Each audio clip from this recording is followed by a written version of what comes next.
que c'est un événement assez spécial que de me retrouver ce soir ici.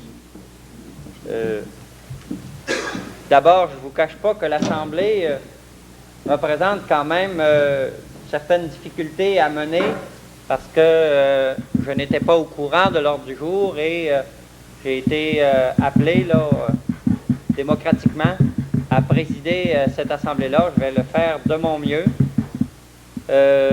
Cependant, je ne maîtrise pas tous les éléments de ce qui a été préparé et de ce que le comité provisoire a vécu depuis tout l'été où ils ont essayé de préparer ce nouveau lancement de la télévision communautaire. Si vous me permettez, je vais essayer là, de situer un peu le geste qui se pose ce soir avant d'aller à l'ordre du jour. La télévision communautaire, c'est un mouvement qui a commencé, je pense qu'on peut le dire avec fierté, qui a commencé à Normandin et qui s'est étendu maintenant à travers l'Amérique du Nord et l'Europe.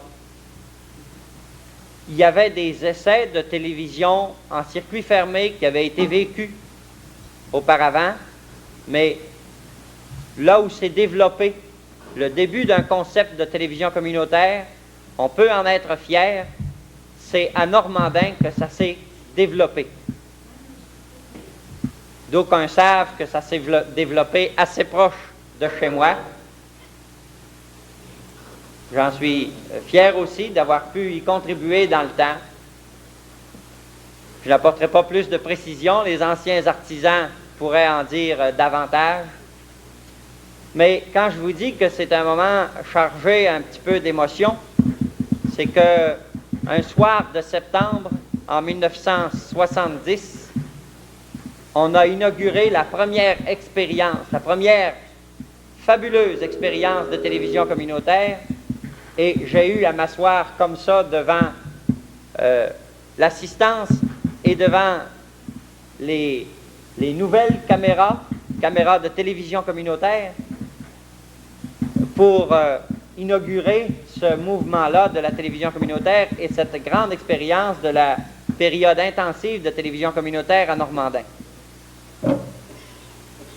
Pourquoi on parle de remettre sur pied la télévision communautaire? C'est que tout simplement,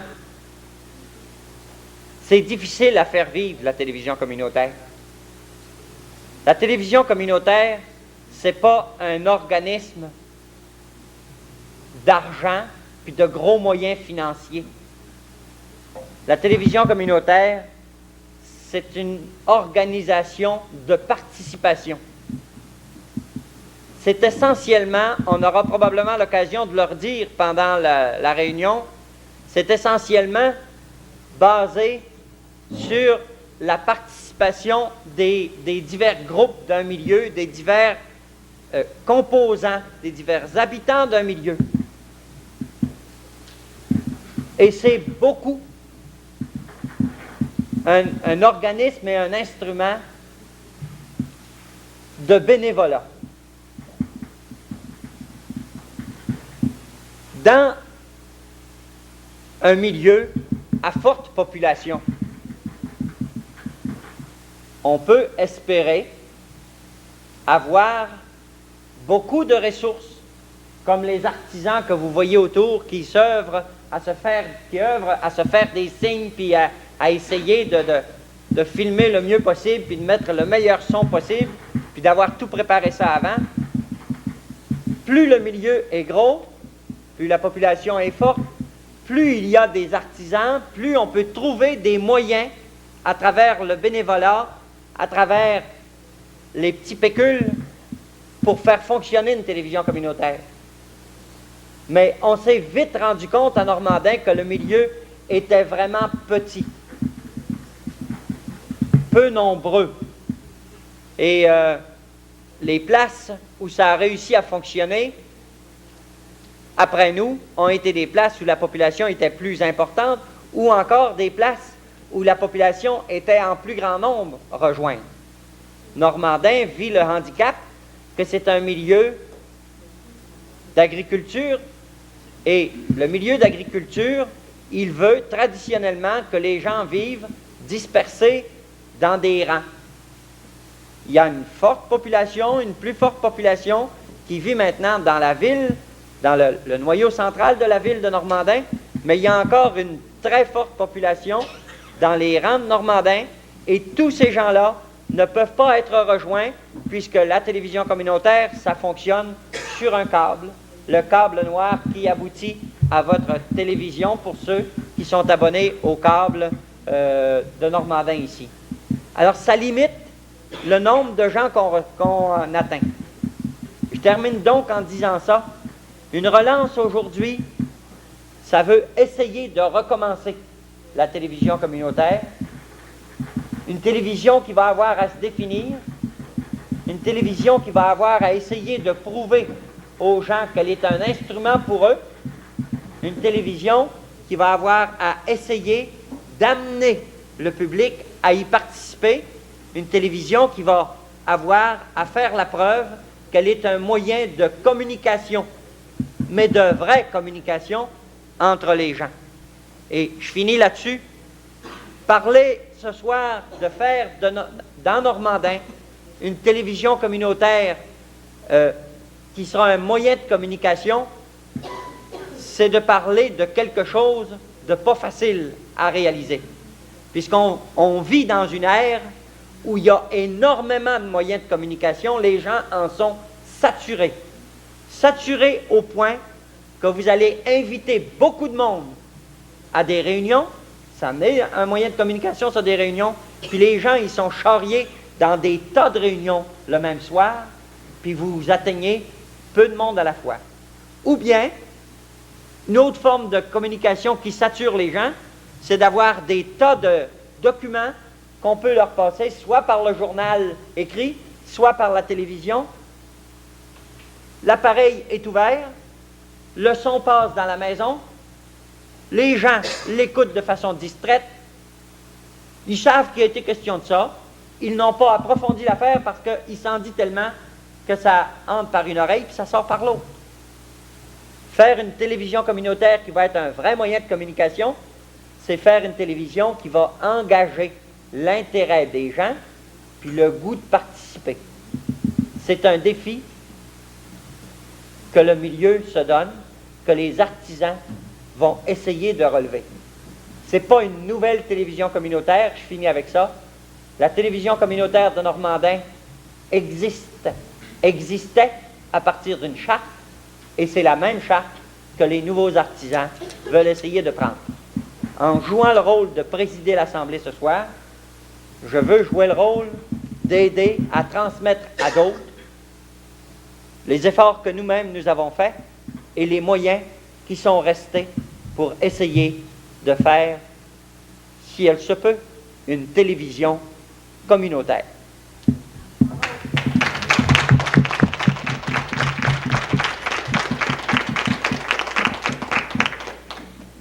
Vous avez procédé à l'élection d'un président et d'un secrétaire d'Assemblée. Vous voyez au tableau un ordre du jour qu'il vous faudrait adopter. Je lis l'ordre du jour. En premier, à l'article 4, les autres sont des articles techniques, la lecture de l'ordre du jour, puis adoption. Rapport du conseil d'administration sortant. Alors, il y a un conseil d'administration qui détenait, qui opérait à partir de la charte, et ce conseil d'administration va essayer de dire l'état de la situation actuelle. Rapport du conseil provisoire, c'est qu'il y a eu un effort de remise en place de la télévision communautaire depuis le printemps dernier. Il y a un groupe de bénévoles qui ont fonctionné, qui ont essayé de tenir une assemblée de fondation ou de refondation au mois de juin. L'assemblée était trop peu nombreuse et ils ont fonctionné provisoirement durant l'été. Ils vous feront donc aussi un rapport de ce qu'ils ont fait durant l'été. Période de discussion suite à ces deux points-là, rapport du conseil d'administration et rapport du conseil provisoire. Lecture des règlements généraux. Le conseil provisoire a essayé d'écrire des règlements généraux pour être une base pour administrer le fonctionnement de la télévision communautaire. Et enfin, élection du conseil d'administration. Ça comprendra élection d'un président d'élection. Ça comprendra le rappel des tâches des administrateurs à élire. Et ensuite, il y aura les propositions et le vote secret si c'est nécessaire. À travers tout cet ordre du jour, vous pourrez, à la demande, vous exprimer. Il faut que ce soit le meilleur mode de la démocratie. Par exemple, lorsqu'on lira les règlements généraux, entre chaque section, vous serez invité à vous exprimer. Après ça, il y aura adoption de ces règlements.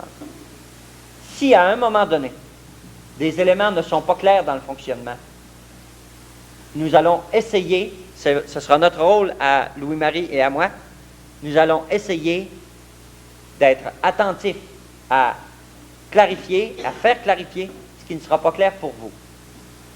Nous allons nous efforcer donc d'être le plus démocratique possible. Si à la fin de tout ça, il y a encore des questions en suspens, vous pouvez, si vous le voulez, inscrire un variat à l'article de la fin. Alors, si cet ordre du jour vous convient, je demanderai une proposition pour son adoption. Muriel Villeneuve propose l'ordre du jour. Je l'ai lu sur ma feuille ici. Est-ce qu'il correspondait à ce qu'il y a au tableau?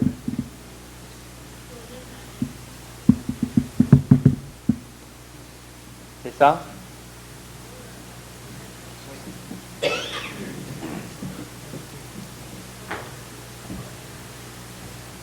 C'est ça qui fait du son, du bruit? OK. Donc, j'ai demandé si ce qu'il y a au tableau correspondait à ce que j'ai lu ici.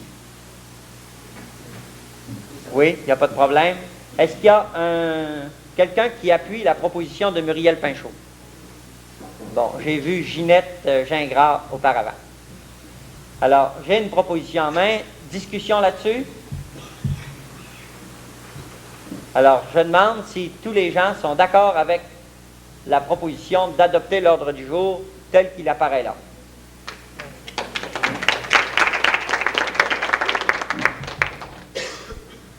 Bien. À l'article suivant, on voit rapport du conseil d'administration sortant. Je n'ai pas été informé en profondeur de cet article-là. J'ai la prétention qu'il s'agit des dernières personnes qui étaient opérants ou qui détenaient les opérations de la charte de la télévision communautaire.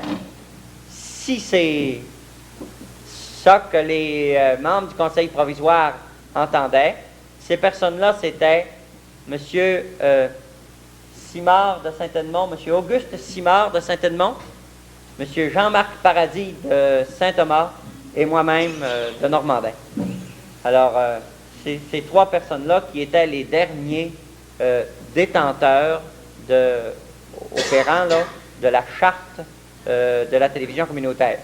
Jean-Marc Paradis, accepterais-tu de faire un rapport sur l'état de la télévision communautaire à titre de conseil d'administration sortant ou de membre du conseil d'administration sortant?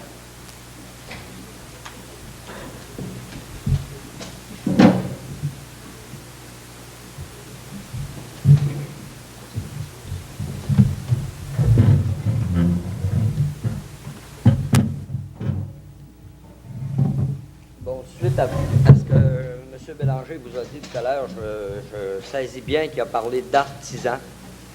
On était tous des artisans, et puis depuis quelques années, la charte comme telle, c'est-à-dire la corporation de la télévision communautaire du secteur, n'a pas opéré d'une façon, je dirais, légale. Elle opérait d'une façon fonctionnelle dans le sens que ce qu'on voulait sauver, c'était les meubles uniquement. On s'est réunis à quelques reprises, on peut dire, c'est-à-dire une fois par année au moins, là, tout au moins dans les dernières années, dans le but de voir où est-ce qu'on en était. Et on ne voyait pas assez le besoin assez grand pour apporter un plus grand stimulus à la télévision communautaire, puis à la repartir parce que la demande n'était pas là. En fait, il n'y avait pas de gens qui s'en intéressaient, sauf les premiers là, les artisans. Alors, tout est resté inopérant depuis 4 ans, sinon que les assemblées annuelles se sont tenues sans que bien des gens y assistent. Et on peut dire que à travers toute cette façon de procéder, il reste que quelques procès-verbaux, finalement, qui ont été copiés sur des feuilles volantes, comme on dit, et puis il n'y a rien de tangible qui reste de cette administration-là. Remarquez qu'au niveau, je vais quand même le préciser en assemblée annuelle, au niveau des argents, il n'y a pas un sou qui est rentré, pas un sou qui est sorti. Tout est resté figé comme tel dans les fonds de la Caisse populaire. Alors, on ne peut pas dire qu'on a été une bonne administration, mais on n'a pas été non plus des voleurs. Alors, tout est resté d'une façon intégrale. La charte a été préservée, les fonds ont été préservés pour les remettre d'une façon intégrale à une nouvelle équipe éventuelle qui pouvait partir. C'était notre seul but qu'on s'était donné d'une année à l'autre. Alors, je pense que M. Bélanger avait quand même fait la rétrospective d'une façon plus humaine tout à l'heure. Et puis, je le comprends, puis ces dires sont les miens parce qu'en fait, c'est de cette façon-là que ça s'est passé, c'est-à-dire c'était quand même de l'artisanat. Et puis, il y avait une volonté au départ, une volonté qui a été suspendue pendant quelques années, puis qui semble renaître à Normandin. Et puis, moi, je trouve ça bien intéressant. Je souhaite bonne chance à la nouvelle télévision communautaire qui, j'espère, va partir, là, par exemple, sur le bon pied au niveau légal et au niveau des procédures. Merci Jean-Marc. Ne t'éloigne pas tout de suite, là. Je voudrais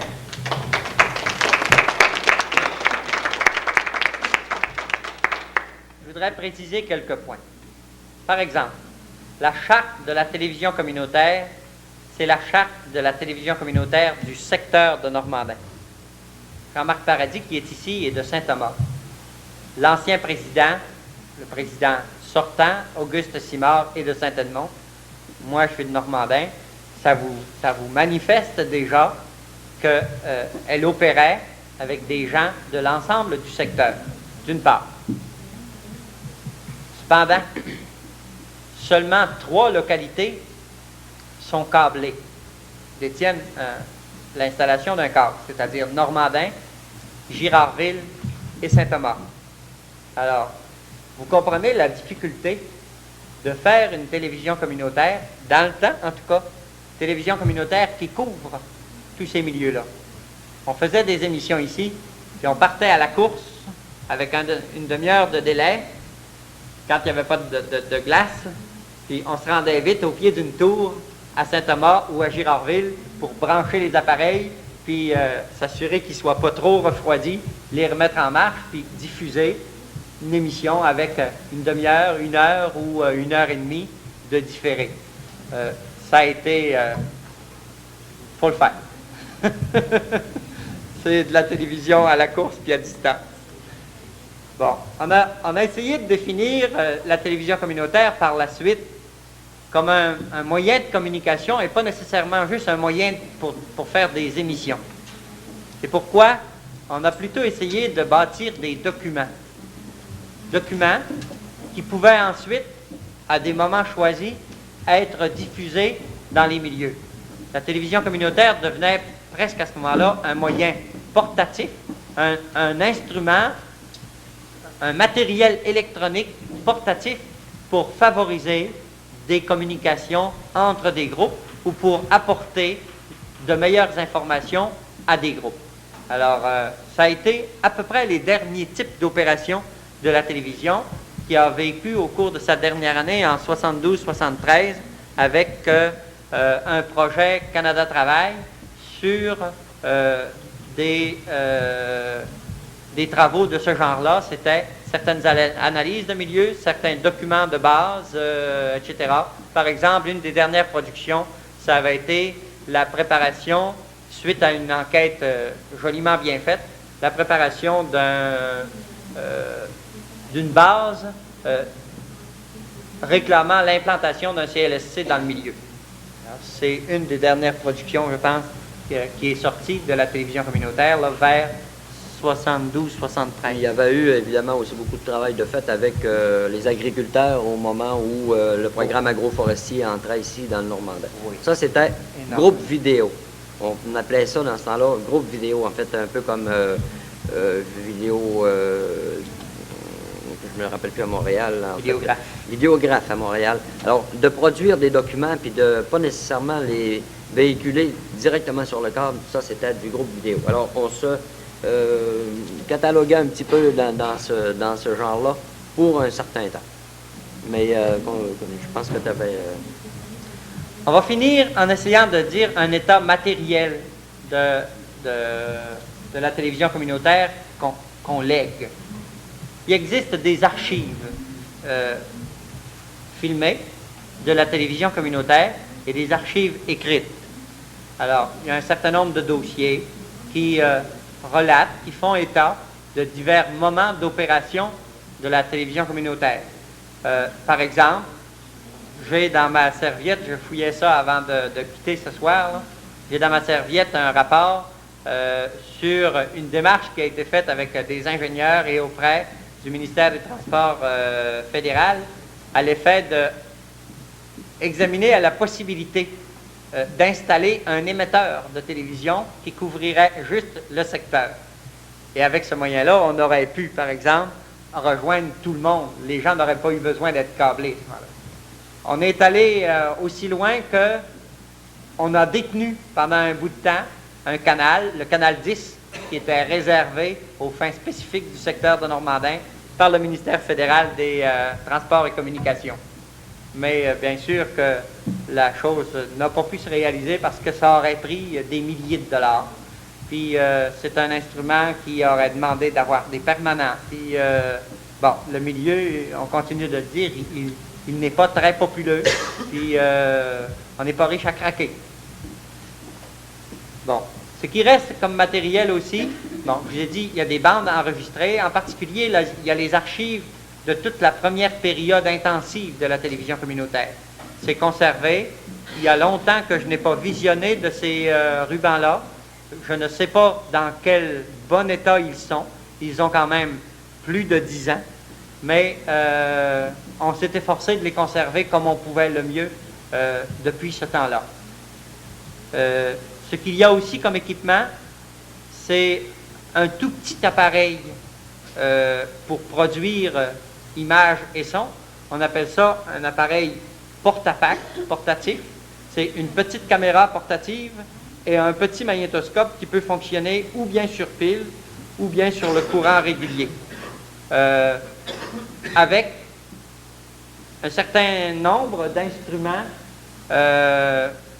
pour faire de la syntonisation ou pour faire du combinage d'images et de sons. En particulier, on a eu l'aide d'un bon bricoleur en électronique, en la personne de Jean-Marc, qui a étudié en communication, puis en communication électronique dans le temps. Et bon, c'est resté, ça appartient à la télévision communautaire. Il y a de bons câblages qui ont servi en particulier lors de la consécration de l'église ici, une instrumentation assez intéressante qui pourra servir lorsque un grand événement, on voudra filmer un grand événement. Alors, il y a un petit peu d'équipement comme ça, mais très peu, vous savez, pas une richesse. Cependant, vous apercevez d'autres appareils ici.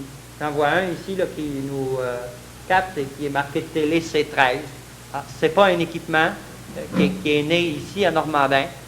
C'est qu'il existe dans le territoire Lac-Saint-Jean un organisme qu'on a créé il y a une dizaine d'années et qui s'appelle le comité intercommunautaire. Alors, le comité intercommunautaire, ça porte encore ce nom-là, Jean-Marc Boivin, oui.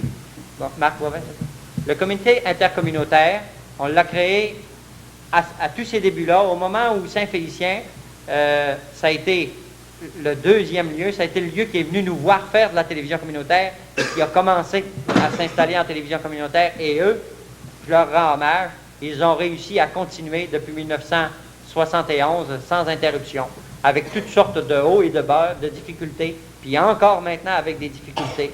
Toutes les télévisions communautaires ont des difficultés. On s'est regroupés à ce moment-là, il y a environ 10 ans, pour essayer de se donner une force puis des moyens.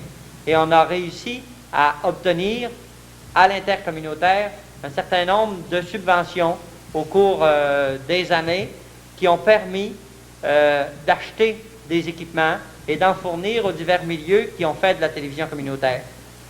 Ça m'amène à vous parler d'une différence entre de la télévision communautaire puis de la diffusion sur un câble. De la télévision communautaire, c'est un instrument de participation. Je vous l'ai assez dit tantôt, et vous allez essayer de comprendre ce sens-là. C'est un instrument de participation. Ce n'est pas un instrument là, qui est opéré par une personne qui met des bobines ou qui met des rouleaux puis qui fait passer des images sur un écran. Ça, c'est pas de la télévision communautaire. C'est de la communication, c'est une forme de communication, mais ce n'est pas de la télévision communautaire comme telle. Alors, il y a des télévisions qui sont des organismes entre les mains d'un propriétaire ou d'un groupe de propriétaires, puis qui opèrent de la diffusion sur des câbles. C'est de la télévision par câble, mais ce n'est pas de la télévision communautaire formellement. La télévision communautaire, ça se définit par la participation du milieu. Donc, entre les télévisions communautaires, il y a eu possibilité d'acquérir des appareils et qui ont été dispersés à travers les diverses places qui en ont fait. Dolbeau a essayé de faire de la télévision communautaire. Actuellement, je ne saurais la définir avec certitude. Je sais que les propriétés, tout l'appareillage est propriété et contrôlé par le propriétaire du câble. Saint-Félicien a une télévision communautaire indépendante avec sa charte.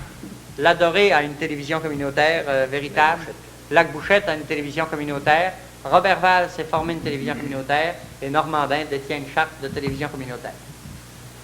Alors, les équipements que vous avez là sont des équipements qu'on a réussi à emprunter, à obtenir de la télévision, du comité intercommunautaire qui dispose de certains appareils qui sont disponibles.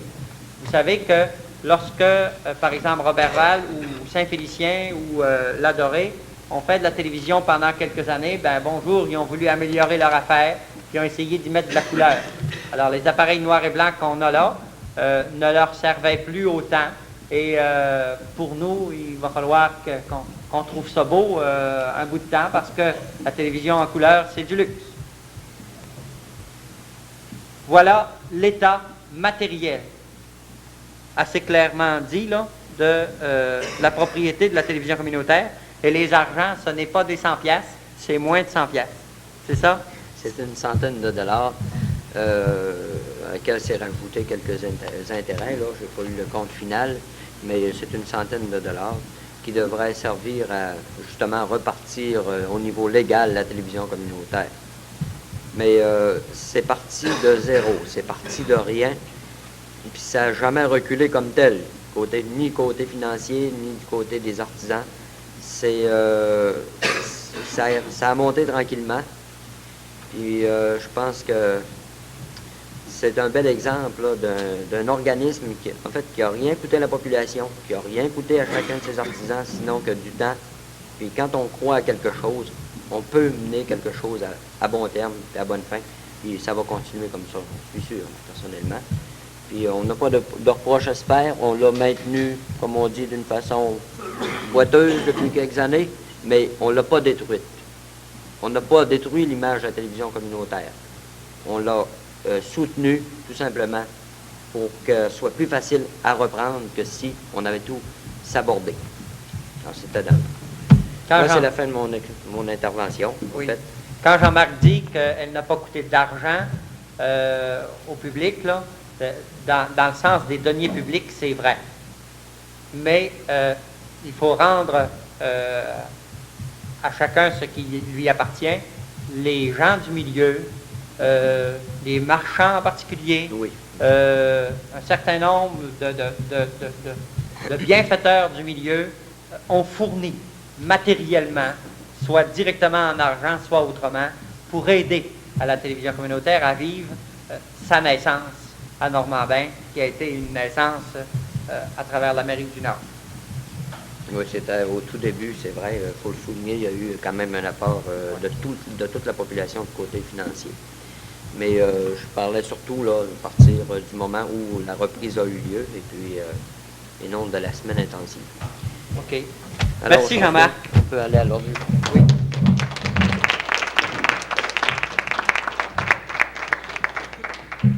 Le Conseil provisoire va nous faire un rapport. Le Conseil provisoire, il est né d'une lancée, d'une invitation qui s'est faite au cours du printemps. Cette invitation-là, elle est née autour de l'existence d'un canal qui diffuse actuellement, le canal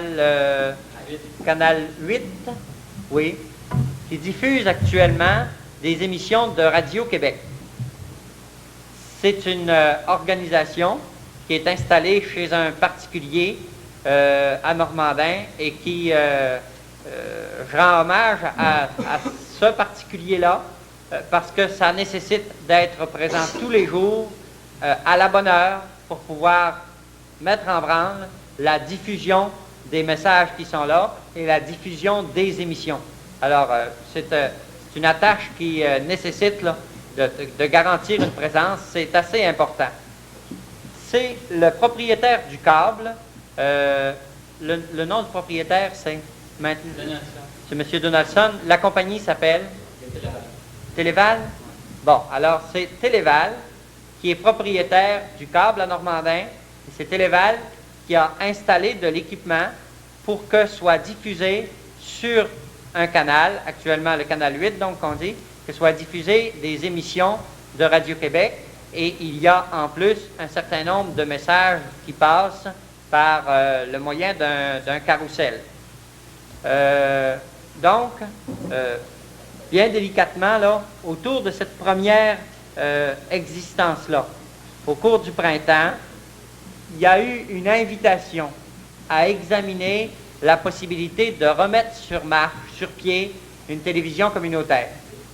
Il s'est trouvé rapidement des artisans dans le milieu intéressés à y mettre la main, gens qui ont une formation, gens qui ont une expérience là-dedans, gens qui proviennent, pour certains, de l'expérience de la première naissance de la télévision communautaire.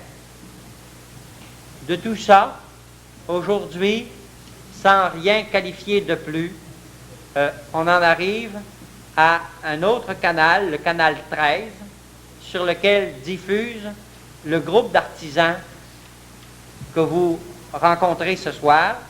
Et ce groupe d'artisans a travaillé depuis le printemps à essayer de structurer ce que pourrait être le fonctionnement d'une télévision communautaire.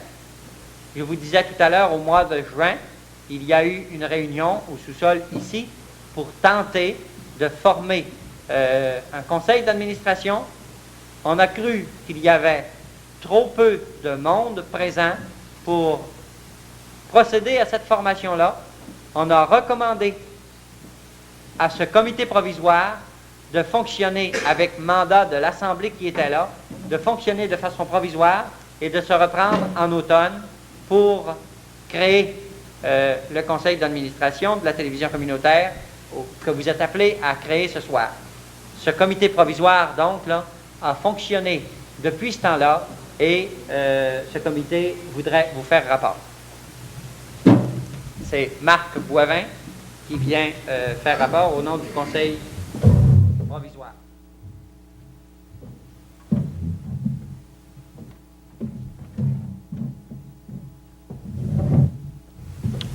Alors, bonsoir. Pour commencer, en fait, le retour, pour dire la date exacte, là, on peut dire c'est au mois de mai cette année que la télévision communautaire, que le comité provisoire s'est formé pour étudier une façon de TV communautaire. Essayer de définir c'est quoi la TV communautaire, essayer de voir les possibilités, essayer de trouver des instruments, essayer de, en tout cas, remanier tout ce qu'il y avait dans le passé, le mettre dans le présent. Alors, on s'est débrouillé pour avoir quelque chose de bien, en fait, pour réussir pour avoir quelques émissions peut-être en direct, d'autres qui ont été, par exemple, d'autres qui ont été, par exemple, enregistrés. Alors, en un si peu de temps, nous avons réussi à établir un studio. Alors, ici, au sous-sol de l'église, en arrière, au local 4, avec du matériel venant des télévisions communautaires de Saint-Félicien, comme M. Bélanger le disait tantôt, de l'intercommunautaire. Alors, on a eu également des bobines qui nous est venues des télévisions communautaires environnantes, soit de Saint-Félicien, de Roberval et même de Sherbrooke. Alors, pendant l'été, on s'est pratiqué avec les caméras. On a essayé de faire fonctionner ces machines-là. En fait, on a eu 2 spectacles d'envergure au centre sportif. On a couvert les Jeux du Québec. On a fait le Festival du Miel, même le Festival du Bleuet. Alors, on a pris quelques spectacles. Il y a eu également les 3 jours de l'Hochelaga. Il y a même eu la réalisation d'un documentaire spécial qui a été tourné à l'Hochelaga. Alors, c'est un documentaire de l'Association régionale des ambulanciers du Saguenay-Lac-Saint-Jean. En fait, ça nous a donné en fait 100 $ dans les fonds pour partir. C'est des bobines qui seront recopiées et qui même parviendra au CR3S. Il y a également 50 bobines venant des TV communautaires, ça. Au mois de septembre, il y a eu un sondage sur les TV communautaires. Ça, c'était des gens qui étaient pris dans l'annuaire de téléphone. On a rejoint environ 116 personnes. Le résultat, c'est 87 personnes qui étaient positives, 24 négatives et 5 qui étaient indifférents. Alors, on a vu par ce petit sondage-là que la population pourrait être intéressée à ce genre de TV. Là, la définition, en fait, qu'on a pu trouver de la TV communautaire, qu'on a pu chercher à travers les documents, à travers même les bobines, parce qu'on a des bobines de Saint-Félicien et de Sherbrooke qui indiquent très bien c'est quoi la TV communautaire. On les a visionnées, on les a même diffusées à la TV communautaire, Canal 13. Et puis, ce qu'on a tiré, c'est en fait que la TV communautaire, c'est une place publique dans votre salon. Bon, autrefois, les gens se parlaient beaucoup sur le perron de l'église, le dimanche après la messe. Aujourd'hui, lorsqu'on sort de l'église, et même d'ailleurs, on s'en va à la course à son auto et on retourne à la maison, sans savoir ce qui se passe dans notre milieu, ou presque. C'est pourquoi la télévision communautaire fait surface pour remplir ce rôle de place publique électronique. Bon, la télévision communautaire est un instrument de rencontre, et à partir de cela, il y a des changements qui se produisent. Ce média ouvre les portes à la participation de tout le monde. Aujourd'hui, c'est difficile d'amener du monde à une assemblée, comme M. Bélanger vous le disait tout à l'heure. Alors, ce média, qu'est la TV communautaire, donne une information plus globale et par le fait même, met un peu plus de monde au courant, tout dépendant justement correspondant le nombre qui peut y aller à une assemblée et les gens assis dans leur salon. But de la télévision communautaire. Favoriser la prise en charge par les citoyens et les groupes du milieu de leur développement éducatif, politique, culturel et économique. Alors, sensibiliser également la population aux besoins du milieu et favoriser l'analyse des enjeux collectifs. Contribuer au développement de l'identité culturelle. On a pensé par la suite à offrir aux gens quelques émissions qui pourraient, mon Dieu, raffermir ces buts-là, qui pourraient nous indiquer, qui pourraient plutôt, en fait, si je commence par exemple par les émissions comme des codes documentaires, animation sociale, culturelle et spirituelle. Bon. On veut faire à partir de documents qui seront enregistrés, soit par des bobines de 90 minutes, de 60 ou de 30 minutes, des émissions qui seront faites à chaque groupe social. Par exemple, si je prends la FEAS, s'il y a une assemblée générale, s'il y a quelque chose d'important, une activité spéciale, alors la TV communautaire peut couvrir ce groupe social. Il peut y avoir également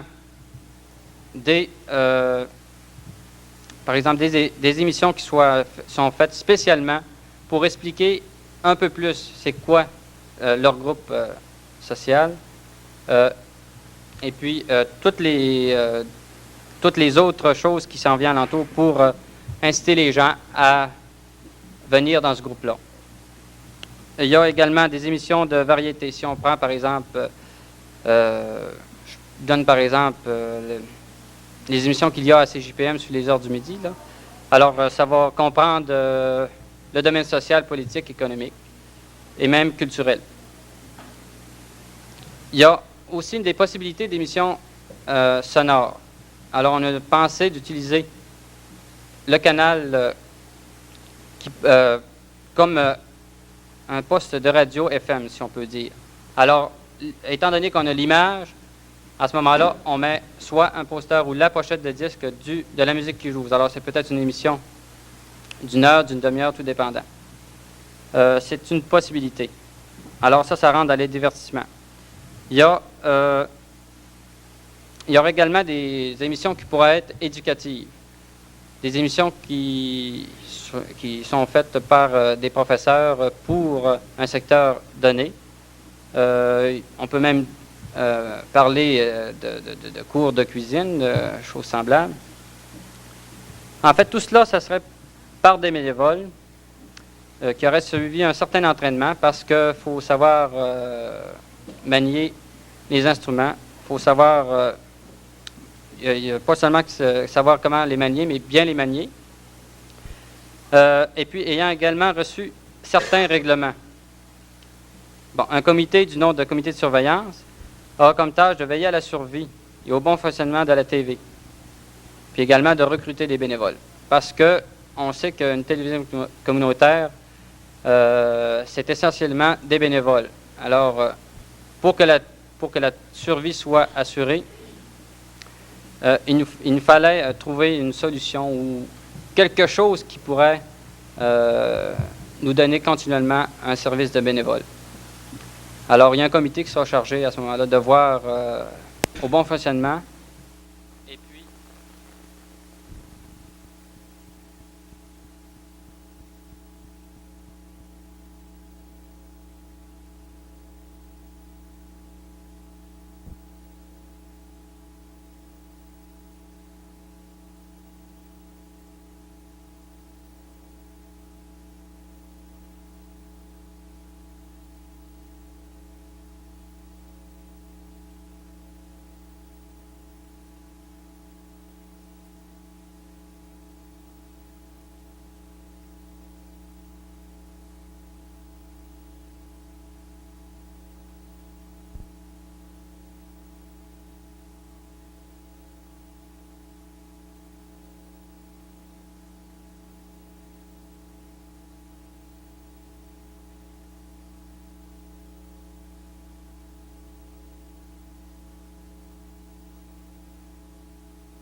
à faire vivre la TV.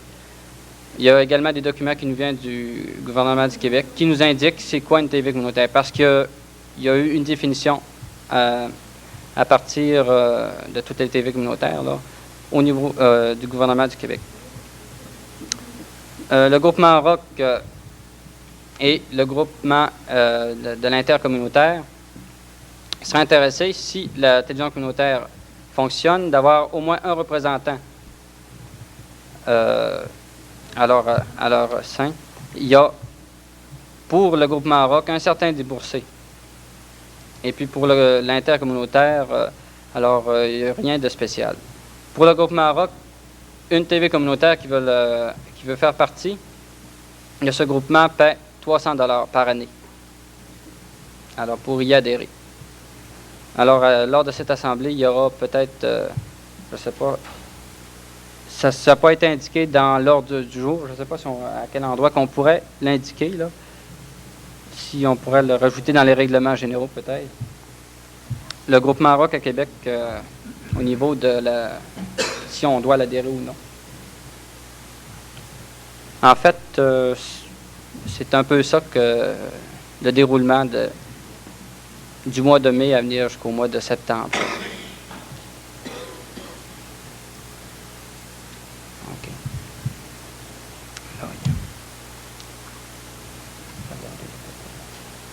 OK. Alors, je te remercie, Marc. Je vais rester ici, là. La question qu'il soulève, on peut en parler un peu à l'article 5 de tout à l'heure, qui dit la période de discussion. Alors, est-ce que le rapport que Marc vous a fait, le rapport du Conseil provisoire, vous est suffisamment clair? Est-ce qu'il vous agrée?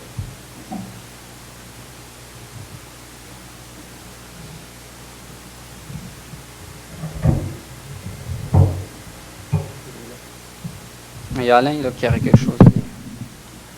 Alors, on passe à cet article-5-là, qui est période de discussion. Je n'ai pas eu de réaction sur le rapport de Marc, mais la période de discussion va peut-être permettre d'en avoir. Oui, Alain? OK. On est dans la période de discussion. Y a-t-il des questions à poser sur ces deux rapports-là?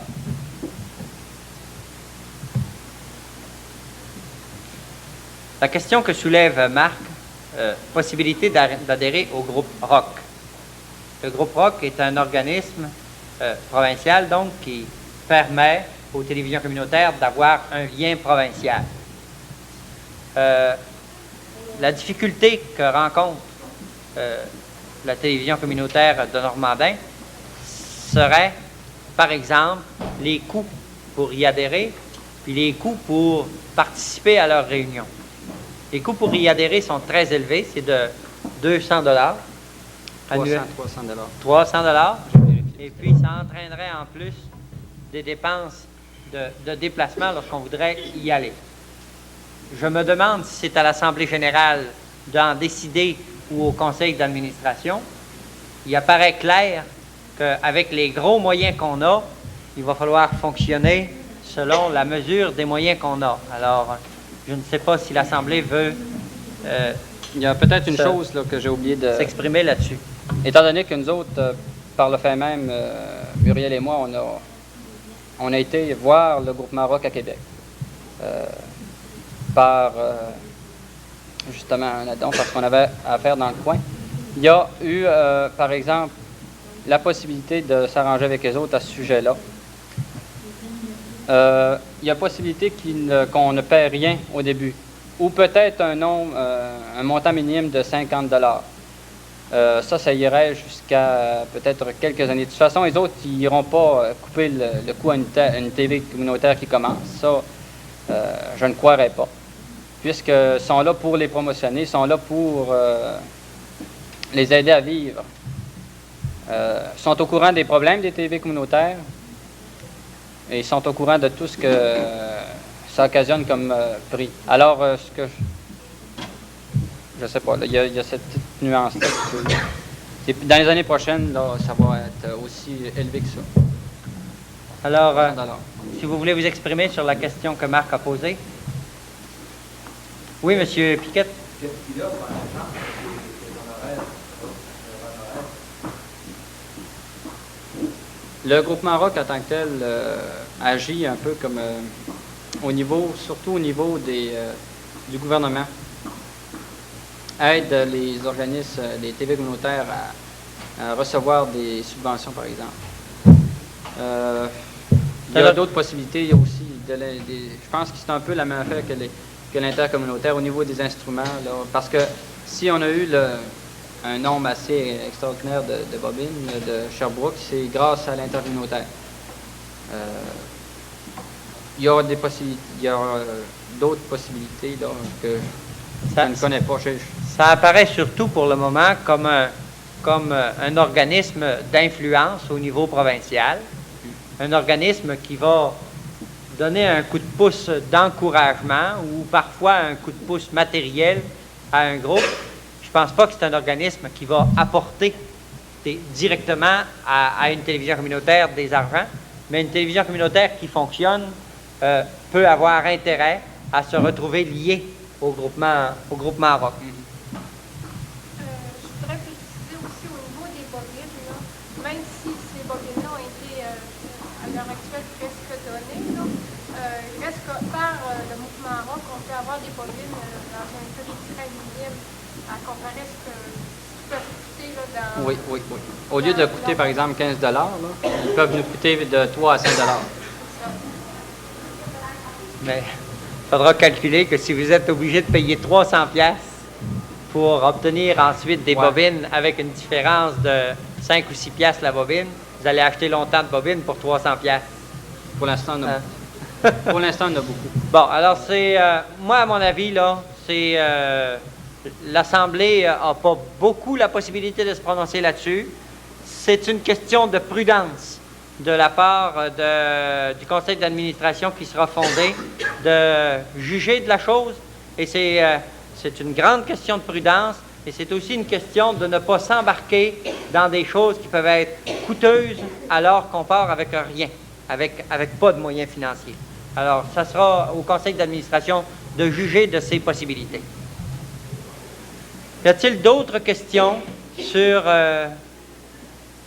ce qui s'est passé à date dans les deux rapports? Bien.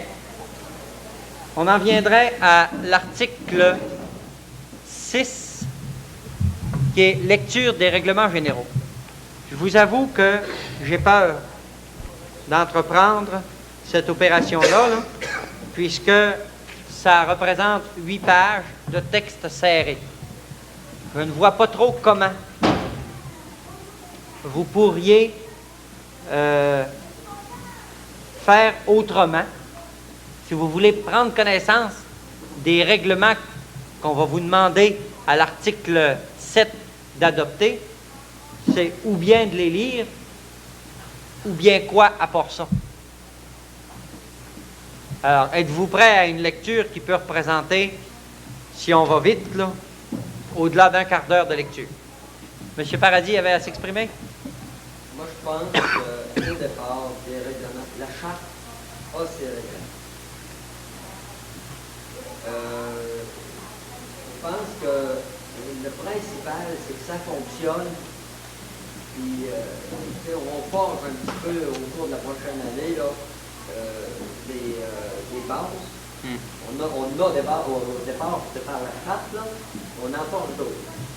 Le comité d'administration, à la prochaine assemblée annuelle des membres, ou à une assemblée spéciale des membres, ou dûment convoqués, pourrait éventuellement faire changer certaines choses de la charte qui mettrait des voix dans les roues, ou pourrait avancer certains règlements à l'assemblée annuelle pour rendre plus opérationnelle la télévision communautaire. Mais on a des règlements. Je voudrais préciser un peu, Marc, le souvenir que j'ai, Jean-Marc, c'est-à-dire, le souvenir que j'ai de la charte qui a sorti, c'était une charte générale qui ne comportait pas un énoncé détaillé de règlement de fonctionnement. C'est ça, je pense, qui est la difficulté qu'ils ont. Ils veulent se donner des règlements internes de fonctionnement.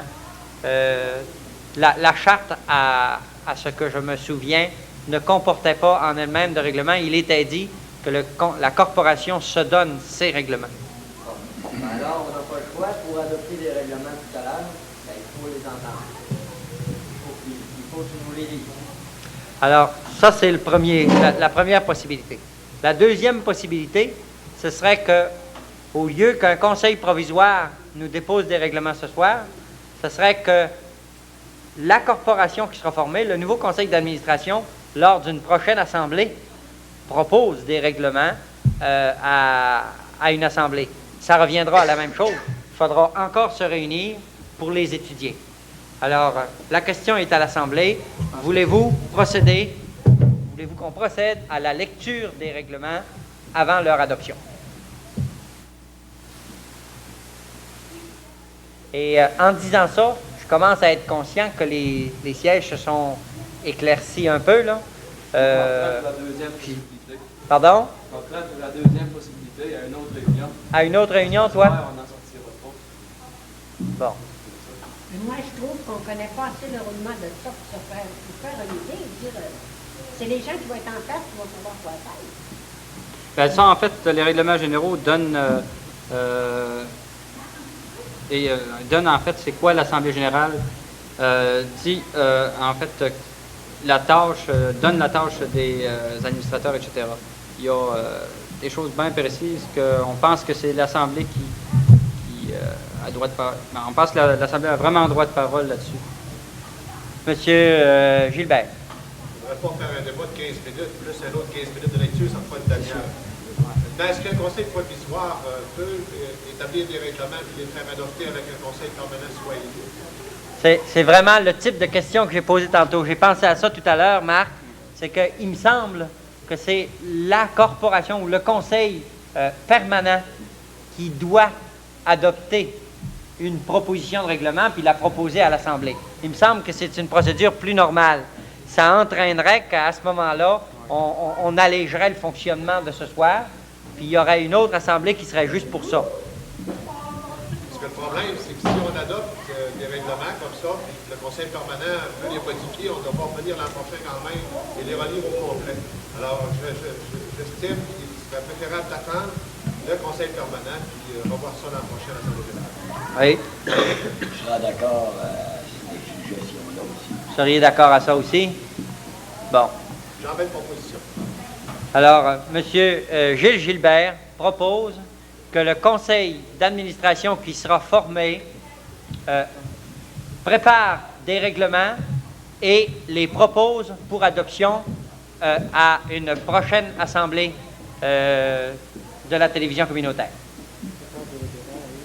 Prépare des règlements et les propose pour adoption à une prochaine assemblée de la télévision communautaire. Prochaine assemblée générale. Moi, j'aurais eu envie de vous proposer quelque chose entre les deux. On est une assemblée, puis on souhaiterait que ceux qui vont administrer le fassent bien, puis dans des règles qui aient de l'allure. Il y a un document ici qu'on pourrait, séance tenante, le secrétaire et le président de l'Assemblée ici, on pourrait les initialer page par page, si vous en faisiez la proposition, puis demander que le nouveau conseil d'administration fonctionne à partir de ça, puis fonctionnera selon d'autres règles seulement quand d'autres auront été adoptées. Qu'est-ce que vous pensez de ça? Ça donnerait déjà à l'Assemblée une sécurité que le conseil d'administration va fonctionner selon au moins une base de règles qui serait connue. Pensez-vous que c'est acceptable? Ça leur permettra, en cours de route, d'étudier ça, d'en vivre le fonctionnement, puis d'en proposer véritablement des règlements l'an prochain. Moi, j'approuve cette proposition.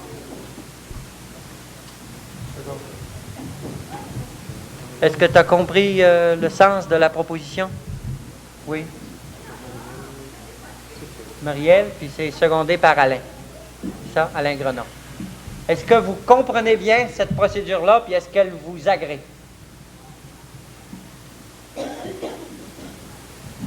Discussion sur cette proposition-là? Quelqu'un demande le vote?